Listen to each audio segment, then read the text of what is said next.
കുന്നംകുളത്ത് യൂത്ത് കോൺഗ്രസ് നേതാവിനെ തല്ലിച്ചതച്ച ഇടിയൻ പോലീസിനെ വീടിന് പുറത്തിറങ്ങാൻ പറ്റാത്ത അവസ്ഥയിലാക്കിയിരിക്കുകയാണ് കോൺഗ്രസിന്റെ പ്രതിഷേധം. അറിയാത്ത ഒരു നമ്പറിൽ നിന്നുള്ള കോളുകൾ പോലും അവർ സ്വീകരിക്കുന്നില്ല. ഇനി അഥവാ എടുത്താൽ ഇക്കാര്യം സംസാരിക്കുന്ന നമ്പറുകൾ തൊട്ടു പിന്നാലെ ബ്ലോക്കാക്കി വയ്ക്കും. വല്ലാത്തൊരു ഊരാക്കുടുക്കിലാണ് കുന്നംകുളം പോലീസ് സ്റ്റേഷനിലെ ആ 4 പോലീസുകാർ. ഇക്കാര്യത്തിൽ സർക്കാരിനും ആഭ്യന്തര വകുപ്പിനും പോലീസിനും കൃത്യമായ മുന്നറിയിപ്പാണ് പ്രതിപക്ഷ നേതാവ് വി ഡി സതീശന്റെ വാക്കുകൾ. ആ 4 പേർക്കെതിരെ നടപടിയില്ല എങ്കിൽ കേരളം ഇന്നുവരെ കാണാത്ത രീതിയിലുള്ള പ്രതികരണത്തിന് സാക്ഷ്യം വഹിക്കേണ്ടി വരുമെന്നാണ് അദ്ദേഹത്തിന്റെ വാക്കുകൾ. ഞങ്ങൾ അങ്ങനെ ഭീഷണിപ്പെടുത്തുന്ന ആൾക്കാരല്ല എങ്കിലും നടപടിയെടുത്തില്ലെങ്കിൽ പാർട്ടിയുടെ ചട്ടക്കൂട് വിട്ട് പ്രതികരിക്കുന്ന രീതി ഉണ്ടാകുമെന്ന സതീശന്റെ വാക്കുകളിൽ കൃത്യമായ നിശ്ചയദാർഢ്യമുണ്ട്. തന്റെ സഹപ്രവർത്തകനെ നീതി വാങ്ങിക്കൊടുക്കുമെന്ന ഉറച്ച ബോധ്യവും ആത്മവിശ്വാസവുമുണ്ട്. കാടൻ പോലീസിനാൽ തല്ലിച്ചതയ്ക്കപ്പെട്ട സഹപ്രവർത്തകനെ ഒരു കൈകൊണ്ട് ചേർത്തു പിടിച്ചുകൊണ്ട് തന്നെ മറുകൈ സർക്കാരിനും ഭരണവർഗത്തിനും നേർക്ക് ചൂണ്ടി ശക്തമായ ഭാഷയിൽ മുന്നറിയിപ്പ് നൽകുകയാണ് വി ഡി സതീശൻ. ഇനിയൊരാൾ കേരളത്തിലെ കാടൻ പോലീസിന്റെ മർദ്ദനത്തിന് ഇരയാകരുത് എന്ന ഉറച്ച തീരുമാനമാണ് പ്രതിപക്ഷ നേതാവിന്റെ വാക്കുകൾ. ഉപജാപക സംഘത്താൽ നയിക്കപ്പെടുന്ന കേരളത്തിലെ പോലീസിന്റെ കാടത്തത്തിന് ഇനി കേരളത്തിലെ ഒരു യുവാക്കളെയും എറിഞ്ഞു കൊടുക്കില്ല എന്ന ഉറച്ച ബോധ്യവും തീരുമാനവും. എന്ത് വൃത്തികേട് ചെയ്താലും സംരക്ഷിക്കാൻ ആളുണ്ട് എന്ന ഉപജാപക സംഘത്തിന്റെ തിട്ടൂരം ഇതോടെ അവസാനിക്കണമെന്ന വാക്കുകളിൽ നിന്നും കോൺഗ്രസ് ഏറ്റെടുക്കാൻ പോകുന്നത് സമാനതകളില്ലാത്ത പോരാട്ടത്തിന്റെ സൂചനകളാണ്. ആ പോരാട്ടത്തിന് CPM-ന്റെയോ BJP-യുടെയോ പോരാട്ടങ്ങളിൽ നിന്ന് വ്യത്യാസമുണ്ടായേക്കാം. കാരണം ഞങ്ങൾ അങ്ങനെ ആരെയും ഭീഷണിപ്പെടുത്താറില്ല. ഇനി അങ്ങനെ വേണ്ടി വന്നാൽ അത് വെറും വാക്കാകുകയുമില്ല. CPM-ഉം BJP-യും പോലെയല്ല, കൃത്യമായ ചട്ടക്കൂടുള്ള പാർട്ടിയാണ് കോൺഗ്രസ്. നടപടി ഉണ്ടായില്ലെങ്കിൽ വലിയ രീതിയിലുള്ള പോരാട്ടമാണ് കേരളം കാണാൻ പോകുന്നത് എന്നാണ് സതീശൻ പറഞ്ഞു വെക്കുന്നത്. ഒരിക്കൽ നടപടിയെടുത്തതാണ് എന്നതാണ് സർക്കാരിന് ഇക്കാര്യത്തിൽ നിലപാട്. അതായത് ഇരട്ട നടപടിക്ക് സാധ്യതയില്ല എന്ന വ്യക്തമാക്കൽ. ആ നിലപാടിൽ ഉറച്ചു നിൽക്കുകയാണ് എങ്കിൽ ഈ പോലീസുകാർ ആരും ഇനി വീട്ടിൽ നിന്ന് പുറത്തിറങ്ങരുത് എന്ന് തീരുമാനിക്കാൻ കോൺഗ്രസിന് വളരെ എളുപ്പമാണ് എന്ന സതീശന്റെ വാക്കുകൾ അതിശക്തമായ മുന്നറിയിപ്പാണ്. ആരും വീട്ടിൽ നിന്ന് പുറത്തിറങ്ങില്ല. കാക്കി വേഷം ധരിച്ച് ഇനി പോലീസിൽ ജോലി ചെയ്യാമെന്ന് അവർ കരുതുകയും വേണ്ട. ഞങ്ങൾ ജയിലിൽ പോയാലും അത് നടക്കില്ല എന്ന് കൂടി പറയുമ്പോൾ സതീശന്റെ വാക്കുകൾക്ക് കാരിരുമ്പിന്റെ ഉറപ്പുണ്ട്. ഇക്കാര്യത്തിൽ സഹപ്രവർത്തകനൊപ്പം പൂർണ്ണ മനസ്സോടെ ഉറച്ചു നിൽക്കുകയാണ് സതീശനും കോൺഗ്രസും.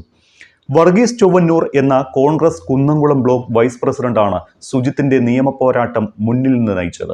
സുജിത്തിനെ ജാമ്യത്തിൽ ഇറക്കിയത് മുതൽ CCTV ദൃശ്യം പുറത്തു കൊണ്ടുവരുന്നതുവരെ ആ പോരാട്ടം നീണ്ടു. എന്നിട്ടും ഇനിയും വിശ്രമിക്കാതെ പോരാട്ടത്തിന്റെ അടുത്ത ഘട്ടത്തിലേക്ക് കടക്കുകയാണ് വർഗീസ്. ഇതുകൊണ്ടൊന്നും ആയിട്ടില്ല, പണി വേറെ കിടപ്പുണ്ട് എന്ന് വർഗീസ് പറയുമ്പോൾ ആ പോലീസുകാരെ കാക്കിയിൽ നിന്ന് ഇറക്കിയിട്ടേ വിശ്രമമുള്ളൂ എന്ന് മനസ്സിലാകും. 4 പേർ മാത്രമല്ല, CCTV ദൃശ്യങ്ങളിൽ ഇല്ലാത്ത ഒരാൾ മർദ്ദിച്ചിട്ടുണ്ട്. അയാളെ കൂടി പ്രതി ചേർപ്പിക്കുകയാണ് അടുത്ത ഘട്ടം.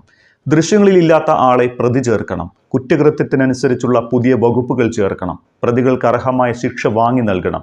വിശ്രമിക്കാൻ സമയമായിട്ടില്ല എന്ന് വർഗീസ് പറഞ്ഞു വെക്കുന്നു. അല്ലെങ്കിലും വർഗീസിനെ അറിയാവുന്നവർക്ക്, അദ്ദേഹത്തെ സ്നേഹിക്കുന്നവർക്കറിയാം, വിശ്രമമില്ലാത്ത പോരാട്ട വീര്യത്തിന്റെ പേരാണ് വർഗീസ് ചൊവ്വന്നൂർ എന്ന്.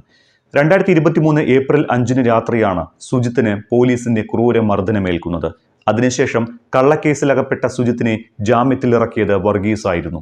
അന്ന് വർഗീസ് സുജിത്തിന് കൊടുത്ത ഒരു വാക്കുണ്ട്: നിന്റെ ദേഹത്ത് കൈവച്ചവരെ ഓരോരുത്തരെ കൊണ്ടും ഉത്തരം പറയിക്കുമെന്ന്. അവിടെ നിന്നാണ് വർഗീസ് തന്റെ ന്യായ പോരാട്ടം തുടങ്ങുന്നത്. വർഗീസ് നൽകിയ ആ ഉറപ്പാണ് പോരാട്ടത്തിനുള്ള ഊർജം സുജിത്തിന് നൽകിയത്. അങ്ങനെ 2 വർഷം നീണ്ട നിയമ പോരാട്ടം. പലവട്ടം പോലീസുകാർ പൂഴ്ത്തിവെച്ച ആ CCTV ദൃശ്യങ്ങൾ പുറം ലോകത്ത് എത്തിക്കുകയായിരുന്നു ശ്രമകരമായ ദൗത്യം. 2 വർഷത്തിനിടെ പലകുറി ചോദിച്ചിട്ടും ദൃശ്യങ്ങൾ നൽകാതിരിക്കാൻ സാങ്കേതികമായ പല കാരണങ്ങളും പറഞ്ഞു പോലീസ്.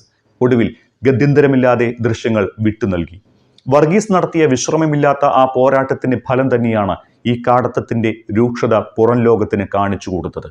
ഒരു ചെറുപ്പക്കാരന്റെ ജീവിതം തന്നെ തകർത്ത, മനസാക്ഷി മരവിപ്പിക്കുന്ന ആ കൊടും ക്രൂരതയുടെ നേർചിത്രങ്ങൾ മനുഷ്യ സമൂഹത്തെ കാട്ടിക്കൊടുത്തതും. ഇനിയും വിശ്രമിക്കാൻ ഒരുക്കമല്ലാതെ പോലീസുകാർക്കെതിരെ നടപടി എന്ന ഒറ്റ ലക്ഷ്യവുമായി മുന്നോട്ട് നീങ്ങുകയാണ് വർഗീസ്. ഇന്ത്യക്ക് തന്നെ മാതൃകയാകുന്ന തരത്തിലുള്ള ഒരു നടപടി ആ 4 പോലീസുകാർക്കെതിരെ ഉണ്ടാകണമെന്നാണ് പൊതുപ്രവർത്തകനായ മുരളി തുമ്മാരുകുടി ആവശ്യപ്പെടുന്നത്.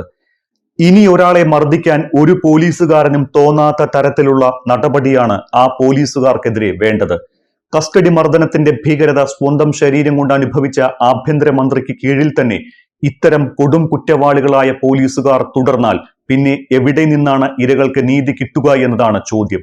ആളെ കൊല്ലുന്ന സാഹോദര്യം വേണ്ട. ഇവരൊക്കെ ഏത് നൂറ്റാണ്ടിലെ പോലീസാണ്? മനുഷ്യന്റെ അന്തസ്സിനും അഭിമാനത്തിനും അവകാശത്തിനും ഒന്നും വില കൽപ്പിക്കാത്ത പോലീസിംഗ് ഇവരെ ആരാണ് പരിശീലിപ്പിക്കുന്നത്? ആ വാക്കുകളൊന്നും ഇത്തരം പോലീസുകാർ അവരുടെ സിലബസിൽ പോലും കേട്ടിട്ടുണ്ടാവില്ലല്ലോ. 2010-നും 2015-നും ഇടയ്ക്ക് ഇന്ത്യയിൽ നടന്ന 500ഓളം കസ്റ്റഡി മരണങ്ങളിൽ ഒരാൾ പോലും ശിക്ഷിക്കപ്പെട്ടിട്ടില്ല എന്ന ധൈര്യം തന്നെയാകാം പോലീസുകാരെ ഇത്തരം കാടത്തത്തിന് പ്രേരിപ്പിക്കുന്നത്. എതിർക്കാൻ പറ്റാത്തവരെ കൊന്നു തിന്നുന്ന പോലീസിന്റെ മാനസികാവസ്ഥയെക്കുറിച്ച് ഹ്യൂമൻ റൈറ്റ്സ് നിരീക്ഷണ സമിതിയുടെ റിപ്പോർട്ടിന് കൊടുത്ത പേരാണ് അതിന്റെ ഏറ്റവും വലിയ ഹൈലൈറ്റ്: ബൗണ്ട് ബൈ ബ്രദർഹുഡ്, അഥവാ സാഹോദര്യത്താൽ മുറിവേറ്റവർ എന്ന്. അതുതന്നെയാണ് ഇവിടെ സംഭവിക്കുന്നതും. ജനങ്ങളുടെ സംരക്ഷകരാണ് എന്ന സ്വയം ഊറ്റം കൊണ്ട് അവരെ കൊന്നു തിന്നുന്ന കാടൻ പോലീസ്.